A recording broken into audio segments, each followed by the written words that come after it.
আত্মহত্যা আত্মহত্যা ইসলামের নিষিদ্ধ। আল্লাহ বলেন, তোমরা নিজেদেরকে হত্যা করো না, নিশ্চয়ই আল্লাহ তোমাদের প্রতি মেহেরবান। কেউ সীমালঙ্ঘন বা অন্যায়ভাবে এরূপ করলে তাকে খুব শীঘ্রই আগুনে নিক্ষেপ করা হবে। সূরা নিসা আয়াত 29-30।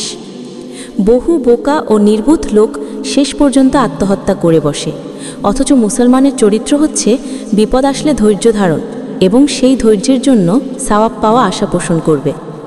বিভিন্ন রোগ শোক, বিপদ আপদ ও দুঃখ মুসিবতের সংকীর্ণ পরিসর থেকে মুক্তির জন্য আত্মহত্যার পথ বেছে নেওয়া মারাত্মক ভুল।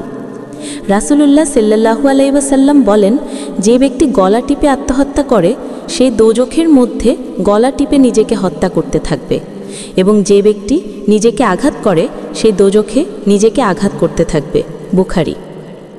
আত্মহত্যা করলে জাহান্নামে হতে একটি লোহা নিয়ে নিজের পেটে আঘাত করতে থাকবে এবং সেখানে চিরকাল থাকবে। সহিহ বুখারী। এই হাদিস দ্বারা আত্মহত্যার সকল উপায়কে হারাম করা হয়েছে। অন্য মুসলমানরা জাহান্নামে নিজ নিজ পাপের শাস্তি ভোগের পর জান্নাতে আসতে পারবে, কিন্তু আত্মহত্যাকারী কাফের ও মুশরিকরা কোনোদিন জান্নাত পাবে না। আল্লাহ কুরআনে বলেন, যে ব্যক্তি ইচ্ছাকৃতভাবে কোনো মুমিন মুসলমানকে হত্যা করে তার শাস্তি জাহান্নাম, তাতেই সে চিরকাল থাকবে এবং তার জন্য ভীষণ শাস্তি প্রস্তুত করে রেখেছেন। সূরা নিসা আয়াত 93। অন্যকে হত্যা করলে যদি চিরস্থায়ী জাহান্নামে যেতে হয়, তাহলে আত্মহত্যার শাস্তি এর চাইতে মোটেও কম হতে পারে না।